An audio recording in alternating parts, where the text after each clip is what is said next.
Okay, guys, I got it to tweet out this time. Let me just double check on that.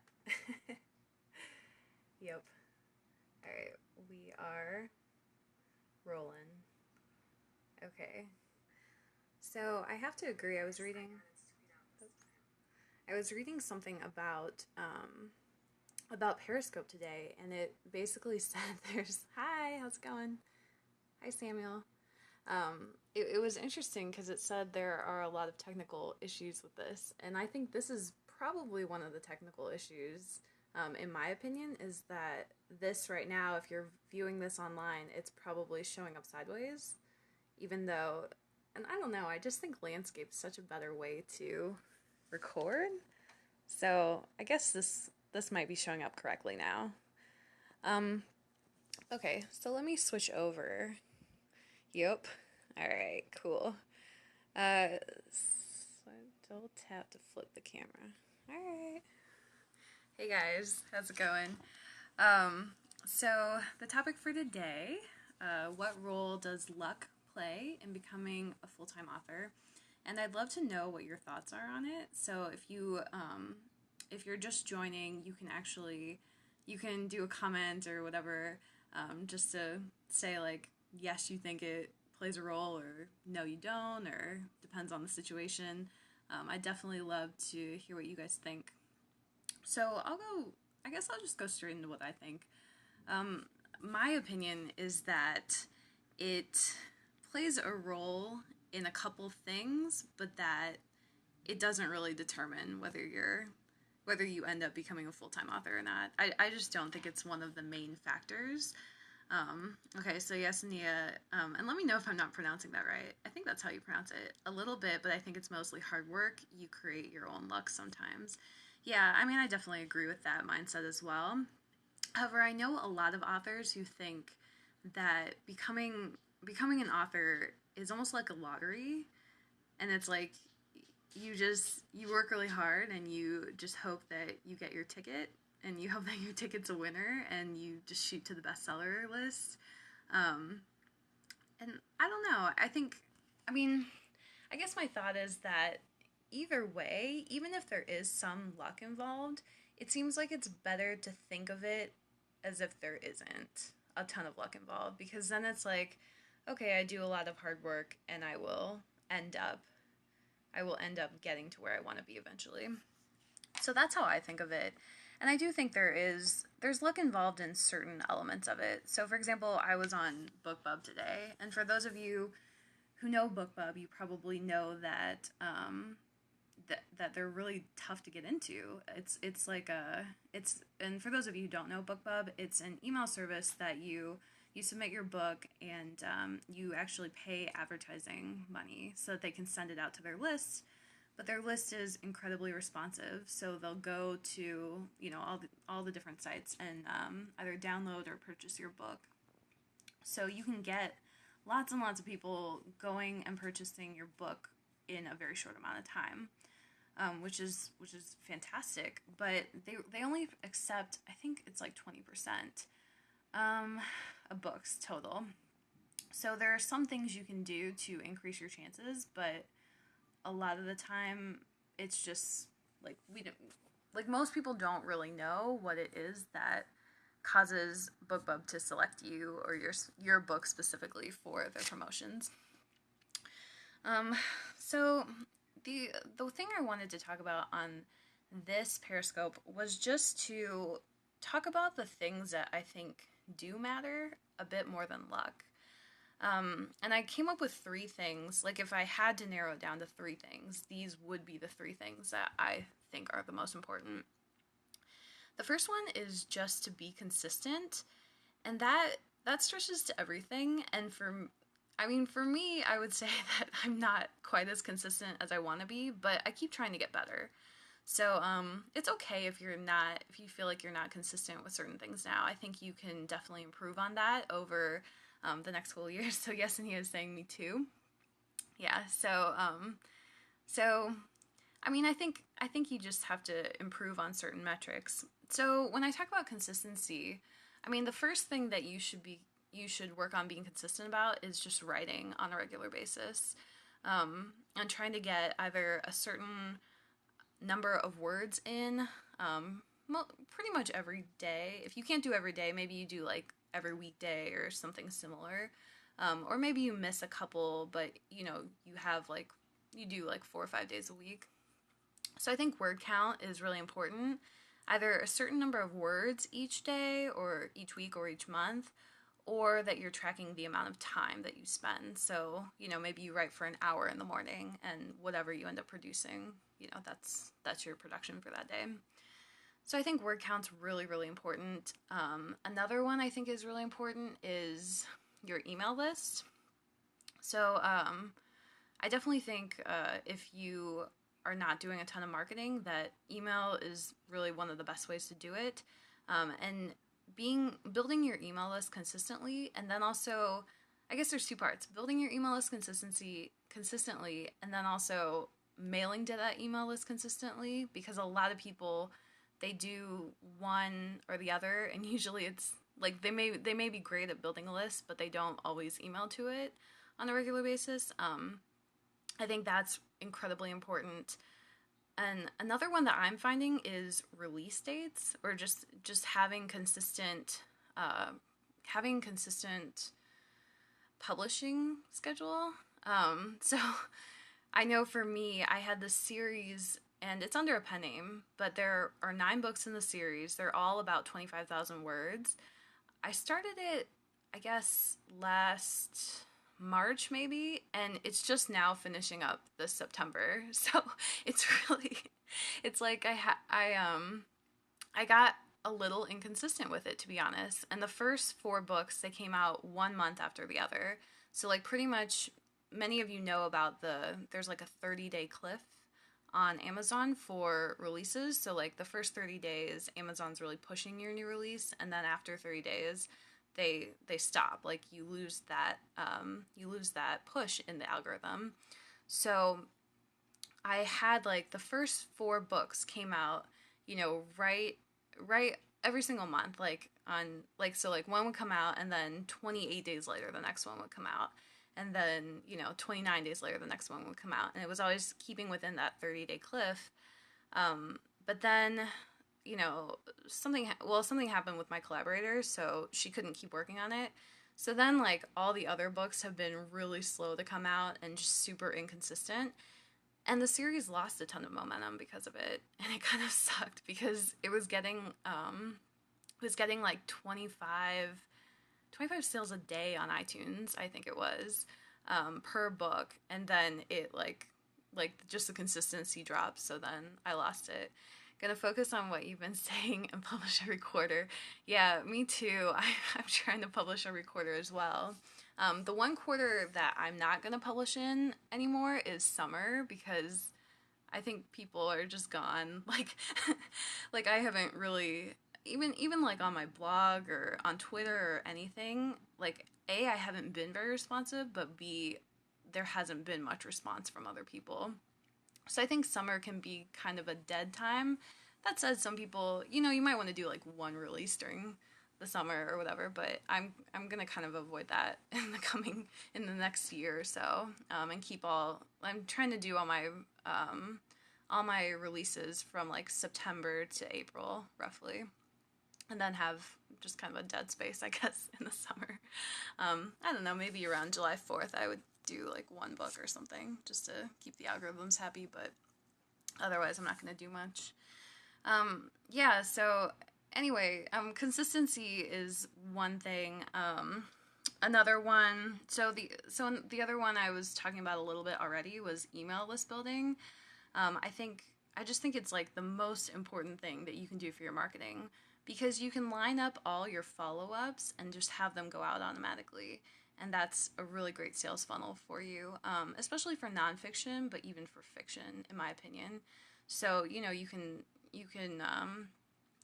do like, what I do for nonfiction is I just send out like a blog post or, something similar to that. And that I try to keep everything evergreen on my website, so then I can just send it out, slowly. So a lot of times you'll see something on my website, and then like a month later it gets emailed to my list. But I do that so that there's something getting emailed almost every week. So that's one thing. Definitely building your email list consistently. So I'm using a couple things to build my email list right now. One is giveaways, which you may have seen. Giveaways, for if you are on the Pros on Fire list and you saw the giveaways, they're not actually doing that well. So I'm probably going to switch away from that. But giveaways for fiction work very, very well. So I'm using those. I've been doing a lot of Facebook ads, and those are working really well. You can't hear me. Oh no. How do I make you hear me? Hang on. Yeah, you can hear me now? Okay. Oh, my mic faded. Well, I have no idea why. It's just the phone mic, so who knows? So yeah, I was saying giveaways are working really well for fiction, not nonfiction. But Facebook ads working pretty well for both to build email lists. What else am I doing? That's really it right now. I mean, the only other thing is that my books are pretty well optimized for building email lists, and I'll talk about that in a little bit when I get into Bookbub stuff, if people are interested. I mean, I don't have to talk about Bookbub. That's kind of off topic, but it's just something that happened to me today.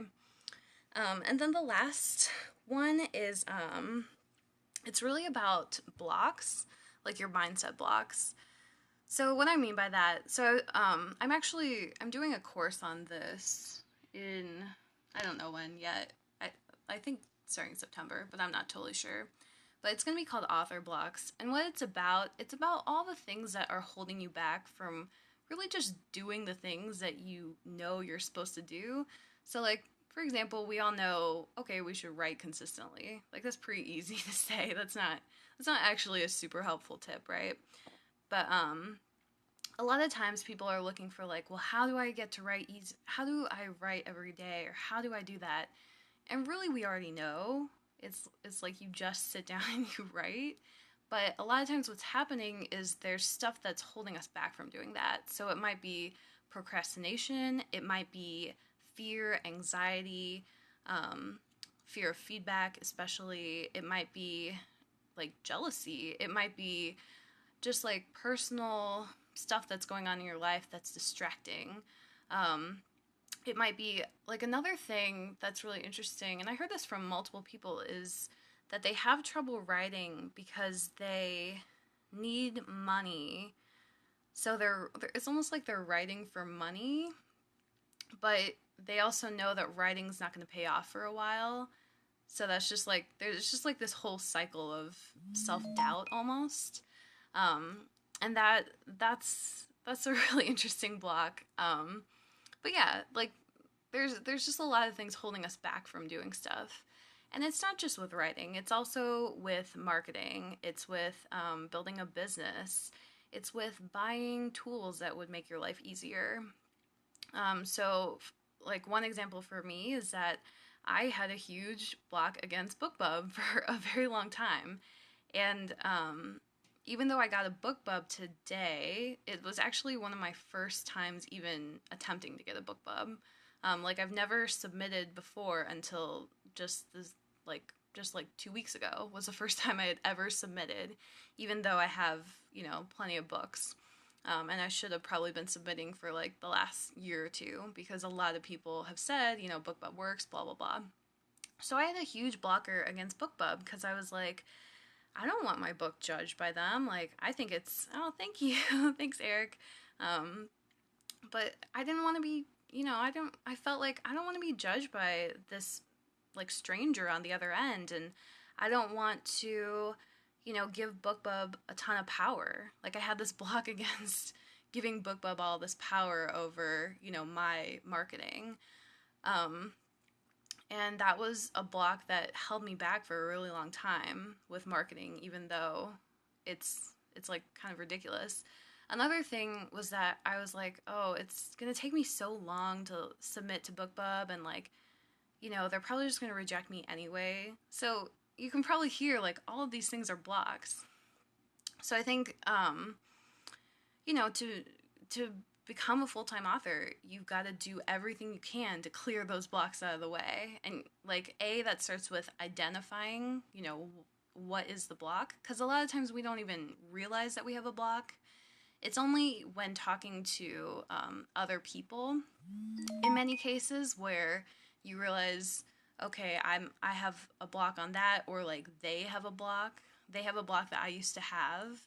And it's just like a limiting fear or a limiting belief that is just holding them back from taking like what ends up being a very simple action. So Bookbub, for example, it was super simple to apply. It took me like 2 minutes to apply. And I did it for multiple books in my catalog.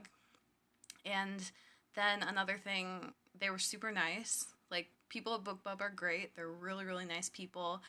So the people I worked with were great. I kind of turned them into like my enemy almost beforehand, but then they ended up being amazing and super nice.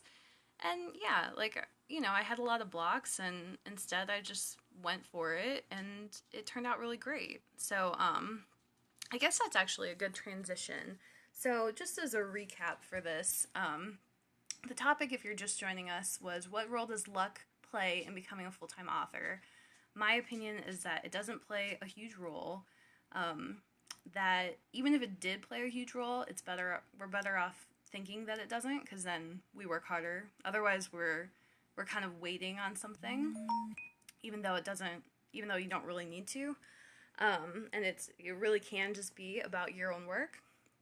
And then I talked about 3 things. Hang on, I'm going to check out Twitter real quick because I see people messaging. Oh, cool. Okay. So, I'm not totally used to like having to do both of these things at once.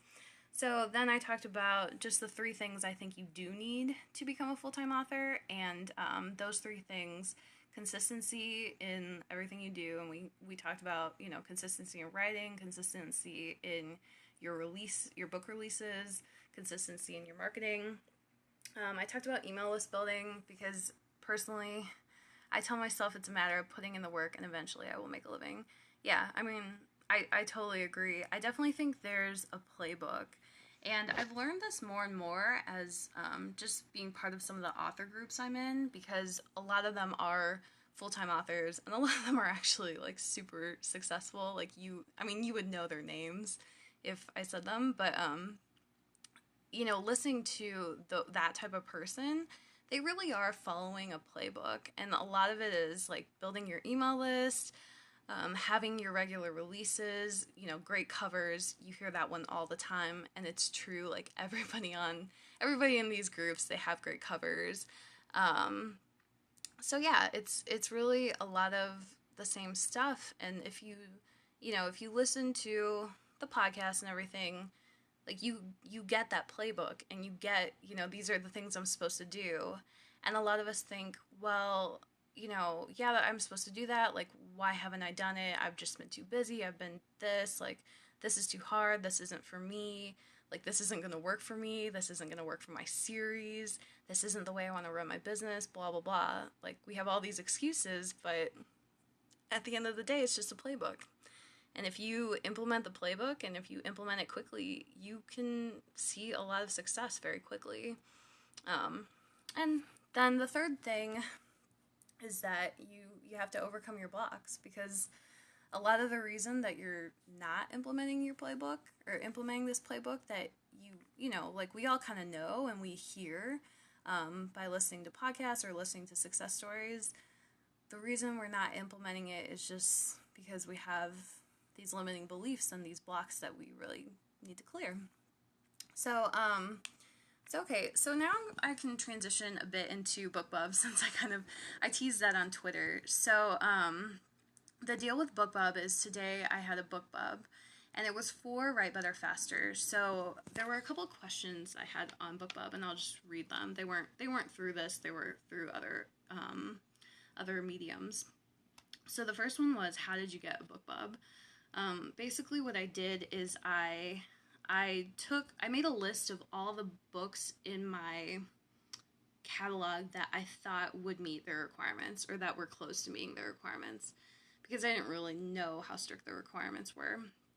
And what I think the answer that I got is that the requirements are pretty strict. Like, if you're not meeting one of the requirements, they'll just reject you, like, straight out, because it's easy for them, and they're trying to filter people out very quickly. So that was kind of my lesson number one.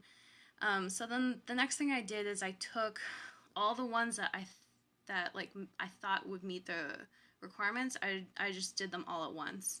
And this was maybe a week and a half ago, or maybe 2 weeks ago. And I was like, I'm just going to submit them all. And then the third thing I did was, I got this tip from a couple other authors who are like really great at getting Bookbub ads. Basically, they said, try free as opposed to 99 cents, because the 99-cent slots it seems like they're a lot harder to get. The free slots are a lot easier to get. But to take advantage of those, there's kind of a risky element involved. The risk is that you either have to be in KDP Select so that you can make sure your book's free on Amazon, or you have to be very good at the price match game. So for those of you who don't know, you can't set your book to 0 on Amazon, but you can put your book on all these other platforms like iTunes, Kobo, Google Play, Nook, and I think that's it. Those are the ones that they pretty much price match to. But you can put your book there, and they will Amazon will price match it eventually. So that's how people get like their perma-frees. So that's the other option. So if you think you can price match it fast enough, and if you just have a really good strategy for doing that, then you can submit it that way. So free over 99 cents. And then the other thing is that there are certain categories, and you can figure this out when you look at Bookbub. You just look for the much smaller categories, and they're adding new categories every couple months, in my opinion. Every time I look at it, there's new categories. But find the smaller ones, and those are the ones you should submit to, because they don't get as many submissions, so you have a better chance. So anyway, I submitted a bunch of romance books, and those ones didn't go through at all. So with those ones, I think that you need at least 100 reviews. Personally, I just don't. And right now, I think I have one of mine, and it has 17 reviews, so it was pretty low. But it was a bundle of 6 books, and I just put it out there. So I had only gotten 17 reviews just from emailing my list and asking them to cross-post the review. And then Write Better Faster, it went into the business, 100 reviews. Yeah, so that's specifically to romance, but and nobody at Bookbub is saying that. This is just my opinion, and I just think that I probably won't submit it again until I have at least 100 reviews, because I just don't.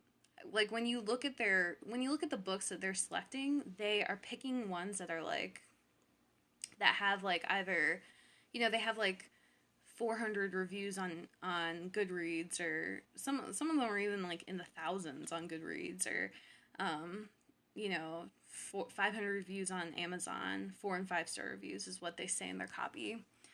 So yeah, I get the sense that you need to have quite a few reviews for them to consider you. Romance is a really, really popular and sought after and expensive category though as well. So those are just my thoughts on it. But yeah, so Write Better Faster, it was in the business section. The business section was pretty small. It was not very expensive, and I'm just going to tell you what it was, because you could just go on the website and look at the pricing. So for mine, it was $85 for the free one. So what that meant is I did have to pull it out and put it in KDP Select. I was fine with that, because actually I've had it out of KDP Select for, I think, four months or so. It was only in for 90 days, and it came out in March. So I'm thinking March, April, May. So probably beginning of June. Oh, so not really that long, 2.5 months. It was out, and it sold nothing on any of the other platforms, which is really unusual for me, because I'm doing okay on the other platforms typically. But I think it's just a nonfiction and it's aimed at authors, which all authors are on Amazon. Like, every author knows how to use the Kindle app and has access to it, because why wouldn't you? Like, if you're putting your book on there, then you want to be able to, check your file and all that other stuff. So I think it makes a lot of sense that it wasn't doing well on the other platforms, but that was just my experience. So I put it back in KDP Select and used my free days. One thing I did is I wanted to see how well Bookbub did. So the first thing, so I'll tell you one other thing. Bookbub said, and they give you estimates for how many downloads they think you'll get. Bookbub said to expect between 1,200 and 6,000 downloads. And I was thinking, Write Better Faster, that's a pretty niche topic. Like, I can't imagine it getting that many downloads. That seems really ridiculous. So what I did is, so the first thing I did was I made it free a day early, because I wanted to get, like, typically when you make something free, it gets like a burst of downloads anyway, just in Amazon's system. So I kind of wanted to get that burst out of the way, so I could see, like, how many did Bookbub actually send versus, like, how many is just Amazon. And then the second thing I tried to do, so in Write Better Faster, there's a lot of links to, like, freebies and stuff like that in the back, and those are all for my email list. So, you go to that page and you sign up for the email list, and then you get the freebie. And that's, that's kind of all optimized in there, actually. So that was already done, because I was thinking, like, how, even though it's only $85, like, how am I really gonna, like, make my money back, or, like, make this even work, like, as opposed to just giving away free books to people. So I was like, well, I can get people on my email list, was what I was thinking. But so I did that, and then the other thing I did is I have a bunch of books coming out. I have one round coming out September 8th, and then one round coming out November 10th. So I was like, well, maybe if I get all my pre-orders ready, then I can get some cross-sells on that. So I got all of those up. Unfortunately, I didn't get them up until Sunday afternoon. So, like, yesterday afternoon, I guess. Or maybe it was Saturday afternoon, I don't remember. But I didn't get them up in time. So that was that was kind of a big mistake, actually, because if I had gotten them up a couple weeks ahead of time and had, like, asked my email list to pre-order or whatever it might be, I could have had all those books in my also bots. So, like, under your like, on your product page, it shows, like, all the books that people, also bought, essentially. That's why it's called also bought. I wish that I had done that. I wish that I had gotten, like, my own books in there. So right now it's probably sending traffic to, like, Chris Fox and, like, Libby Hawker and all the people in my also bots, which is fine. Like, I like both of those books. They deserve the sale, but it would have been pretty cool to get some pre-orders out of it. So so the results are, so the first day I was really surprised. I had 714 downloads, which was pretty cool. And remember, this was before the Bookbub ad. It was just, like, freebies on Amazon. That was kind of unusual. So it got up to, I think it was up to, like, 265 on the free list already, just from that. The Bookbub went out at 9 a.m. today, and it, like, immediately shot the book to the very top. I think right now, so I got over 10,000 downloads today, like, just today, and about, like, 8,000 were from Amazon.com. So there were like 700 to 1,000 from, like, the UK and Canada, and then, like, maybe 400 on the India one, because they only do lists. They have 4 countries on their list, or on this particular list maybe. So yeah, so it like way outperformed what their things were, that they, or their 1,200 to 6,000 that they thought I would get for downloads. So that was pretty cool. And I think the last time I checked, it was number 17. I don't know. I think it's starting to drift down again. So it's probably at like number 20 now. But yeah, it's pretty high on the free list, which I'm really surprised by. And it seems really weird because it's such a niche book. It's for like fiction authors specifically. I mean, maybe, you know, if you're nonfiction, you can maybe use it, but it's just really bizarre. I don't know. I'm really curious who's actually downloading it. So, anyway, I guess that was kind of a long story about Bookbub, but yeah, basically I think we'll see how it plays out over the next couple weeks. So I did get a lot of email signups today, so that was good. I am starting to see some pre-orders, though I think a lot of that will have to be, they'll have to kind of discover that on their own because it's not in the Amazon algorithms, unfortunately. Happy for you, thank you. Yeah, so I mean, we'll kind of see though. Like yeah, I'm happy, but I'm like, what are the actual results of this going to be? Like, is this going to result in more subscribers, more visibility, more people reading the book, obviously, but is it going to be like people buy the next books, or, you know, like I don't really know what to expect. So the numbers sound really interesting, but I think it'll be kind of interesting how that plays out over the next couple weeks or months, and how it affects the launch of the next set of books. So the next ones come out on September 8th, and then the ones after that November 10th. So, you know, it might be too early, it might be too late. I don't really know. So it'll be interesting. So I'll keep you guys updated on that.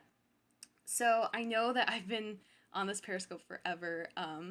I just want to let you know that I'll be on Periscope every weeknight at around 9 p.m. And there will be a new topic every night.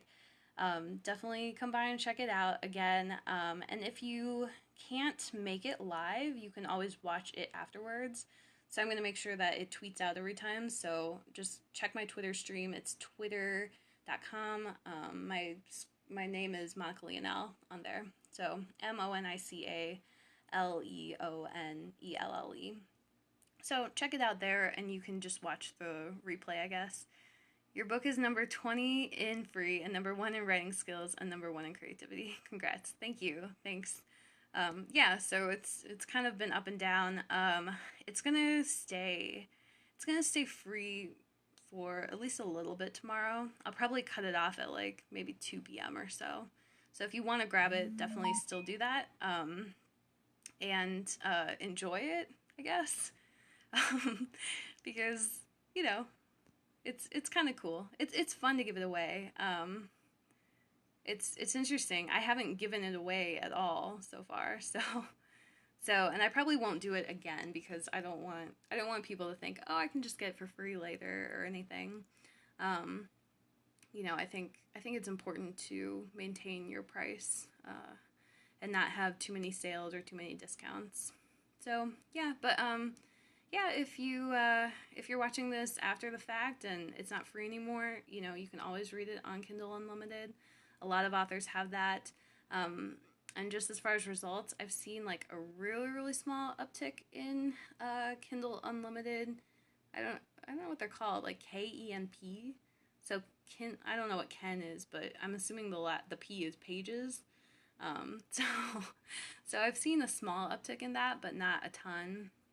And, you know, small upticks and everything else, but not a ton yet. So I'll be curious if people who downloaded it end up reading it, if they end up liking it. I think I got one review, and it was 3 stars, so kind of a bummer. But he was saying that it was mostly for fiction authors, so maybe people are confused, who knows. Inspired me to order Dragon Speak, and while you have been on Periscope, I've been loading it on your computer, I'm assuming. So yeah, I love Dragon Dictate. And that's awesome. I guess I don't know if you found me through the book today, but that's really cool. Yeah, Dragon Dictate is like my jam. I love doing dictate. I have like a really tight deadline for some romance books coming up, and I've been using dictate like the whole time pretty much. Uh-oh, I don't know what that is. So I'm gonna get going. But thank you for joining me on Periscope, and I'll see you guys tomorrow. Bye.